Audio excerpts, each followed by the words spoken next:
Hi engineers, നമ്മൾ ഇന്ന് സംസാരിക്കുന്നത് 8051 മൈക്രോ കൺട്രോളറിൻ്റെ ഹാർഡ്വെയർ ഓവർവ്യൂ എന്ന ടോപ്പിക്കാണ്.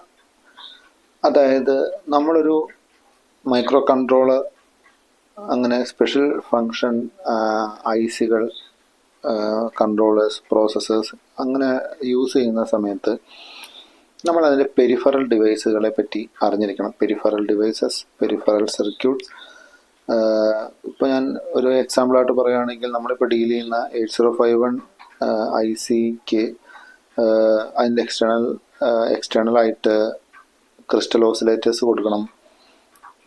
പിന്നെ അതിൻ്റെ VCC, ഗ്രൗണ്ട്, പിന്നെ പ്രോഗ്രാമിംഗ് പോർട്സ്, പിന്നെ ഇതിൻ്റെ പ്രോഗ്രാമിംഗ് എനേബിളിംഗ് ടെർമിനലുകൾ, അങ്ങനെ ഒത്തിരി സർക്യൂട്ടുകൾ നമ്മൾ എക്സ്റ്റേണലായിട്ട് ആഡ് ചെയ്യേണ്ടതായിട്ടുണ്ട്.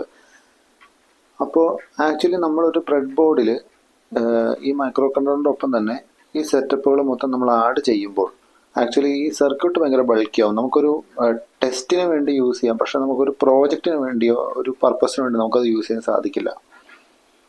അതുകൊണ്ട് തന്നെ ഞാൻ ഇവിടെ ഒരു ഡെഡിക്കേറ്റഡ് ആയിട്ടുള്ള ഒരു ബോർഡാണ് യൂസ് ചെയ്തിരിക്കുന്നത്. പക്ഷേ ആക്ച്വലി ഞാൻ ഈ ബോർഡ് വാങ്ങുന്നതിന് മുമ്പ് ഒരു ബ്രെഡ് ബോർഡിൽ ഈ കമ്പോണൻസ് വാങ്ങി ഒന്ന് വെരിഫൈ ചെയ്തിരുന്നു. അങ്ങനെ ഒരു ഔട്ട്പുട്ടൊക്കെ ചെക്ക് ചെയ്തിരുന്നു. അത് ഫങ്ഷനിങ് ആണ്. ഓക്കെ, അപ്പം നമ്മൾ ഇനി മുമ്പോട്ട് വീഡിയോസിൽ യൂസ് ചെയ്യുന്നത് ഈ ബോർഡായിരിക്കും. ഈ വീഡിയോയിൽ ഈ പർട്ടിക്കുലർ ബോർഡിൻ്റെ ഈ പെരിഫറൽ സർക്യൂട്ടുകളെ പറ്റിയാണ് നമ്മൾ ഡിസ്കസ് ചെയ്യുന്നത്. അപ്പോൾ നമുക്ക് വീഡിയോയിലേക്ക് പോവാം. നിങ്ങളിവിടെ കാണുന്ന ഈ സർക്യൂട്ട് ഒരു 8051 ICക്ക് വർക്ക് ചെയ്യാനായിട്ട് ബേസിക് സപ്ലൈ പ്രൊവൈഡ് ചെയ്യാനായിട്ട് നമ്മൾ സ്റ്റാൻഡേർഡായിട്ട് കൊടുക്കുന്ന ഒരു സർക്യൂട്ടാണ്.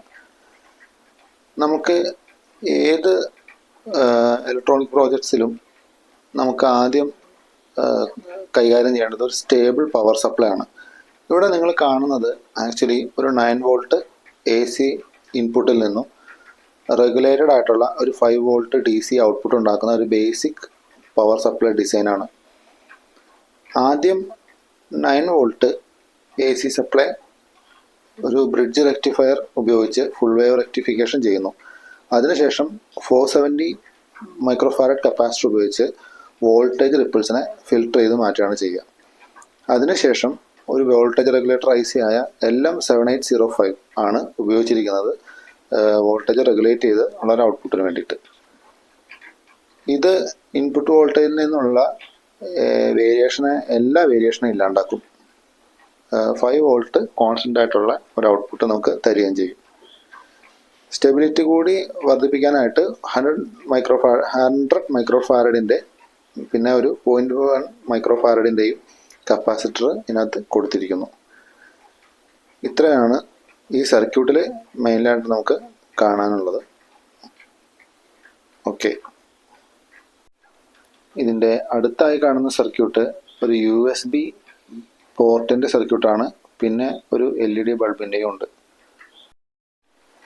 അത് നമുക്ക് വഴിയെ ഡിസ്കസ് ചെയ്യാം. ഇപ്പോൾ നിങ്ങൾ കാണുന്നത് 8051 മൈക്രോ കൺട്രോളറിൻ്റെ പ്രോസസ്സർ സിമ്പിളാണ്. ഒരു 8051 മൈക്രോ കൺട്രോളറിന് 40 പിന്നുകളാണുള്ളത്. ഇത് 4 പോർട്ടുകളായി തിരിച്ചിട്ടുണ്ട്. Port 0, port 1, port 2, port 3. ഈ 4 പോർട്ടുകൾക്കും 4 ഡിഫറെൻ്റ് ഫങ്ഷൻസ് ആണുള്ളത്. അതിൽ ഒരു പോർട്ട് 3 സ്പെഷ്യൽ ഫങ്ഷൻ പോർട്ട് എന്നാണ് അറിയപ്പെടുന്നത്.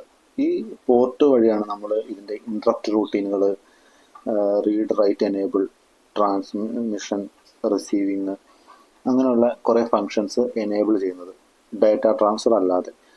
അതിൻ്റെ പുറമെ ക്രിസ്റ്റൽ ഓസിലേറ്ററുകൾ കണക്ട് ചെയ്യുന്ന ടെർമിനലുണ്ട്, പിന്നെ പ്രോഗ്രാം എനേബിൾ ചെയ്യുന്നത്, അങ്ങനെ കുറച്ച് സ്പെഷ്യൽ ഫങ്ഷൻസ് ഉണ്ട്. ഞാനത് ഈ ഒരു തിയറി പോലെ പറയുന്നില്ല. പക്ഷെ നമുക്കിനി ചെയ്യാൻ പോകുന്ന പ്രോജക്റ്റുകളിൽ ഈ ടെർമിനൽസ് യൂസ് ചെയ്യുമ്പോൾ അന്നേരം ഇത് ഒന്നുകൂടെ സ്പെഷ്യലായിട്ട് പറയാനും ഡെമോ ചെയ്ത് നമുക്ക് നേരിട്ട് കണ്ട് മനസ്സിലാക്കാനും സാധിക്കുന്നതാണ്. ഇവിടെ കാണുന്നത് ഒരു 8051 ICക്ക് നമ്മൾ VCC ഗ്രൗണ്ടും കണക്ട് ചെയ്യുന്നതാണ്. VCC മീൻസ് അത് വർക്ക് ചെയ്യാനുള്ള ഒരു സപ്ലൈ, DC സപ്ലൈ പോസിറ്റീവും നെഗറ്റീവും സപ്ലൈ ചെയ്യുന്നു. നമ്മൾ ആദ്യം ഒരു 5 വോൾട്ടേജ് സപ്ലൈ സർക്യൂട്ട് പ്രിപ്പയർ ചെയ്യുന്നതിനെ പറ്റി ഡിസ്കസ് ചെയ്തതാണ്. ആ സർക്യൂട്ടിൻ്റെ ഔട്ട്പുട്ടാണ് നമ്മൾ പോസിറ്റീവ് ഇവിടെ VCC ആയിട്ടും ഗ്രൗണ്ടായിട്ടും കൊടുക്കുന്നത്. ഒരു സ്റ്റേബിൾ 5 വോൾട്ട് സപ്ലൈ ആണ്. ഒരു സപ്ലൈ ഈ സ്റ്റേബിൾ സപ്ലൈ കറക്റ്റായിട്ട് നമ്മൾ ഡബിൾ ചെക്ക് ചെയ്തിരിക്കണം ഈ ഹാർഡ്വെയർ നമ്മൾ ചെയ്യുന്ന സമയത്ത്. അതല്ലെങ്കിൽ ഉറപ്പായിട്ടും നമ്മുടെ സർക്യൂട്ടിൽ അതിൻ്റേതായിട്ടുള്ള ഔട്ട്പുട്ട് വേരിയേഷൻസ് ഉണ്ടാവാം. ഈ IC ബേൺ ഔട്ടായി പോകാനും അങ്ങനെയുള്ള സാധ്യതകളുണ്ട്. അപ്പോൾ ഈ കാണിച്ചിരിക്കുന്ന പോർട്ടുകളും പിന്നുകളും ഒന്ന് കണ്ട് ഫെമിലറൈസ് ചെയ്ത് ഐഡൻറ്റിഫൈ ചെയ്ത് വയ്ക്കുക. ഇവിടെ നിങ്ങൾ കാണുന്നത് ഒരു 8051 ICയുടെ ക്രിസ്റ്റൽ ഓസിലേറ്റർ കണക്ട് ചെയ്യുന്ന പിന്നുകളാണ്, അതിൻ്റെ മെത്തേഡാണ്. അപ്പോൾ എക്സ്റ്റാൾ എന്ന് നൊട്ടേറ്റ് ചെയ്തിരിക്കുന്ന 2 ക്രിസ്റ്റൽ ഓസിലേറ്ററുകളും അതിനെ സപ്പോർട്ട് ചെയ്യുന്ന 2 കപ്പാസിറ്ററുകളുമാണ് നിങ്ങളിവിടെ ഈ ഡയഗ്രത്തിൽ കാണുക. ഈ കപ്പാസിറ്റർ 33 പൈക്കോഫാരഡിൻ്റെ ആണ്. ഇതെന്തിനാണ് നമ്മളിങ്ങനെ ഒരു എക്സ്റ്റേണൽ ആയിട്ടുള്ള ക്ലോക്ക് ഈ 8051 ICക്ക് അസൈൻ ചെയ്യുന്നത് എന്ന് വെച്ച് കഴിഞ്ഞാൽ, ഈ 8051 ICക്ക് ഇൻറ്റേർണൽ ആയിട്ട് വർക്ക് ചെയ്യാൻ അതിൻ്റെ ഓപ്പറേറ്റിംഗ് ഫ്രീക്വൻസി ഡിറ്റർമിൻ ചെയ്യാനാണ് ഈ ICകൾ ഈ ക്രിസ്റ്റൽ ഓസിലേറ്ററുകൾ പ്രൊവൈഡ് ചെയ്യുന്നത്. അതായത് internal timing, processing speed, delay calculations, ഇങ്ങനെയുള്ള കുറച്ച് കാര്യങ്ങൾ ഒന്ന് കാൽക്കുലേറ്റ് ചെയ്യാൻ ഒരു സ്റ്റാൻഡേർഡ് വേവുമായിട്ട് റെഫർ ചെയ്തിട്ടാണ് ഈ ടൈമുകൾ ഇത് IC മാനേജ് ചെയ്യുന്ന കൗണ്ടറുകളുടെയൊക്കെ. ആ ഫംഗ്ഷന് വേണ്ടിയിട്ടാണ് ഒരു എക്സ്റ്റേണൽ ക്രിസ്റ്റൽ ഓസിലേറ്റർ നമ്മൾ ഒരു 8051 സർക്യൂട്ടിൽ പ്രൊവൈഡ് ചെയ്യുന്നത്. ഇപ്പോൾ നിങ്ങൾ കാണുന്നത് ഒരു റീസെറ്റ് ഫംഗ്ഷനാണ് 8051 ICയുടെ. നമ്മൾ 8051 ICയിൽ കോഡ് ചെയ്തിരിക്കുന്ന ഒരു പ്രോഗ്രാം അത് എക്സിക്യൂട്ട് ചെയ്തുകൊണ്ടിരിക്കുന്ന ഏത് സ്റ്റേജിൽ വെച്ചിട്ടും നമുക്ക് റീസെറ്റ് ചെയ്ത് കഴിഞ്ഞാൽ ഈ പ്രോഗ്രാം എക്സിക്യൂഷൻ ലൂപ്പിൽ നിന്ന് എക്സിറ്റ് ആയിട്ട് ഈ പ്രോഗ്രാമിൻ്റെ ഇനിഷ്യൽ സ്റ്റേജിലോട്ട് IC തിരിച്ചു പോകും. ആ ഒരു ഫംഗ്ഷന് വേണ്ടിയിട്ടാണ് റീസെറ്റ് പ്രൊവിഷൻ എല്ലാ മൈക്രോ കൺട്രോളറുകളും കൊടുത്തിരിക്കുന്നത്. ഇവിടെയും അത് തന്നെയാണ് ഉദ്ദേശം. അപ്പോൾ ഒരു മൈക്രോ കൺട്രോൾ നമ്മൾ 8051 സ്റ്റാർട്ട് ചെയ്ത് അതിൻ്റെ പ്രോഗ്രാം എക്സിക്യൂട്ട് ചെയ്ത് ഔട്ട്പുട്ട് ചെക്ക് ചെയ്തുകൊണ്ടിരിക്കുമ്പോൾ എന്തെങ്കിലും കാരണവശാൽ ഇതിൻ്റെ എക്സിക്യൂഷൻ്റെ ടൈമിൽ ഇതിൻ്റെ ലൂപ്പ് ഏതെങ്കിലും ഒരു നമ്മുടെ പ്രോഗ്രാമിൻ്റെ പ്രശ്നങ്ങൾ കൊണ്ട് ഒരു ലൂപ്പിൽ ഇത് സർക്കുലേറ്റ് ചെയ്ത് പോവുകയോ നമ്മൾ ഉദ്ദേശിക്കാത്ത ഔട്ട്പുട്ടിൽ കിട്ടാതെ വരികയോ ചെയ്ത് കഴിഞ്ഞാൽ നമുക്ക് പിന്നെ സിസ്റ്റത്തിൽ കുത്തി രണ്ടാമത് പ്രോഗ്രാം ചെയ്ത് എടുക്കുന്നതിന് പകരം ഈ പ്രോഗ്രാം ഇങ്ങനെ തന്നെ നേരെ അതിൻ്റെ ഫസ്റ്റ് സ്റ്റേജിലോട്ട് കൊണ്ടുപോയി റീ എക്സിക്യൂഷൻ ചെയ്യാനും അല്ലെങ്കിൽ നമുക്ക് ഓപ്പറേഷൻ ടെമ്പററി ആയിട്ട് നിർത്താനുമായിട്ട് ഈസിലി നമുക്ക് യൂസ് ചെയ്യുന്ന ഒരു പ്രൊവിഷനാണ് ഈ റീസെറ്റ്.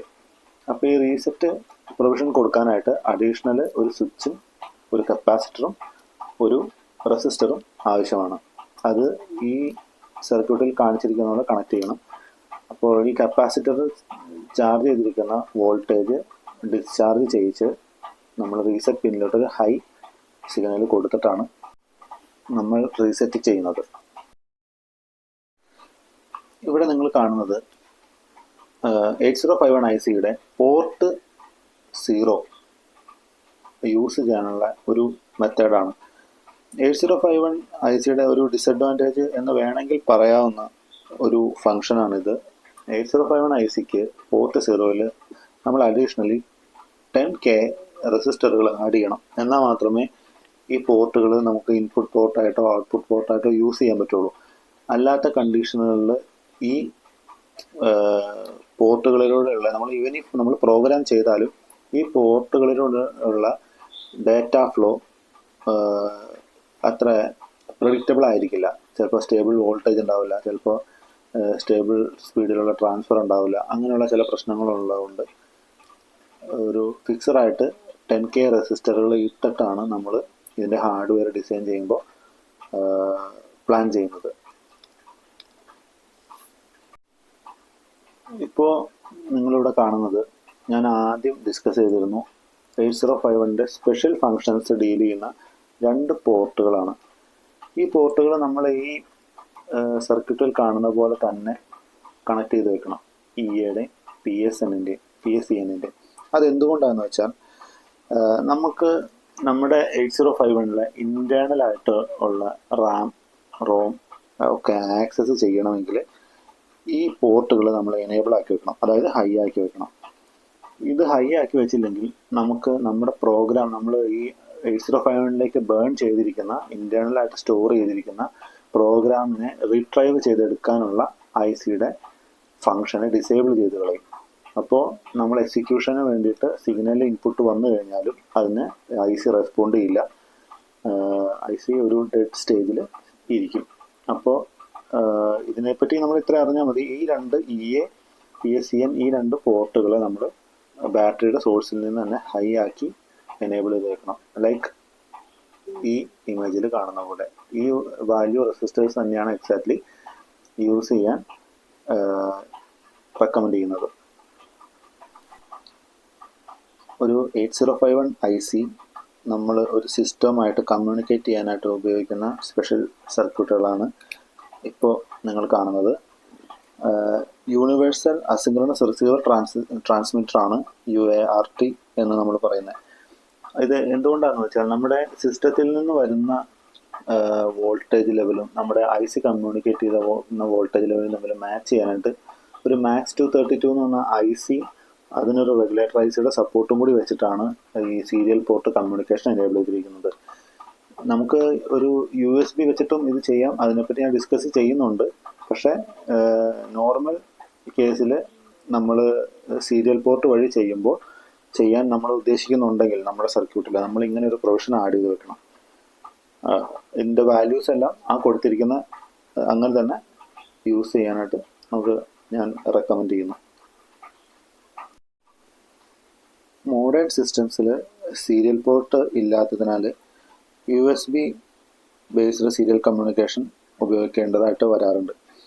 അതിനു വേണ്ടിയിട്ട് FT232RL IC ഉപയോഗിച്ചിട്ട് നമ്മൾ USB to UART കൺവേർഷൻ ചെയ്യുന്നതാണ് ഈ സർക്യൂട്ടിൽ കാണുന്നത്. അപ്പോൾ USB മിനി പോർട്ടിൽ നിന്ന് FT232RL IC USB സിഗ്നലുകൾ റിസീവ് ചെയ്ത് അതിനെ സീരിയൽ UART സിഗ്നലുകളായിട്ട് കൺവേർട്ട് ചെയ്ത് നമ്മുടെ 8051 IC ആയിട്ട് കമ്മ്യൂണിക്കേറ്റ് ചെയ്യും. ഇതാണ് നമ്മുടെ ഇപ്പോൾ നിങ്ങൾ കണ്ടുകൊണ്ടിരിക്കുന്നതാണ് ഇതിനു വേണ്ടി ചെയ്യേണ്ട അറേഞ്ച്മെൻറ്റ്. ഇതിൻ്റെ റെസിസ്റ്റർ വാല്യൂകളൊക്കെ കപ്പാസിറ്റർ വാല്യൂസും ഈ കൊടുത്തിരിക്കുന്നത് തന്നെ റിയലി യൂസ് ചെയ്യാവുന്നതാണ്. ഓക്കെ, അപ്പോൾ നമ്മൾ ഇത്രയും നേരം ഡിസ്കസ് ചെയ്തതെല്ലാം ഞാൻ ആദ്യം പറഞ്ഞ പോലെ 8051 ICയുടെ പെരിഫറൽ സർക്യൂട്ടുകളും അതിൻ്റെ ഡിവൈസുകളുമാണ്. ഇത്രയും അറേഞ്ച്മെൻറ്റ്സ് ചെയ്ത് വയ്ക്കാതെ നമ്മൾ ഉദ്ദേശിച്ച രീതിയിൽ ഒരു 8051ൻ്റെ പ്രോഗ്രാമിംഗ് സാധ്യമല്ല, അതിൻ്റെ ഔട്ട്പുട്ട് ഫങ്ഷനിങ് സാധ്യമല്ല. അപ്പോൾ ഇതിൻ്റെ റിയൽ സർക്യൂട്ട് വെച്ചിട്ടുള്ള ഒരു വീഡിയോ നെക്സ്റ്റ് ഡേ ചെയ്യുന്നതായിരിക്കും. ഓക്കെ, അപ്പോൾ ഇത് എല്ലാവരും ഇടയ്ക്ക് സ്കിപ്പ് ചെയ്യാതെ മാക്സിമം കാണാൻ ശ്രമിക്കുക. അപ്പോൾ നമുക്ക് അടുത്ത വീഡിയോ കാണാം. Stay tuned.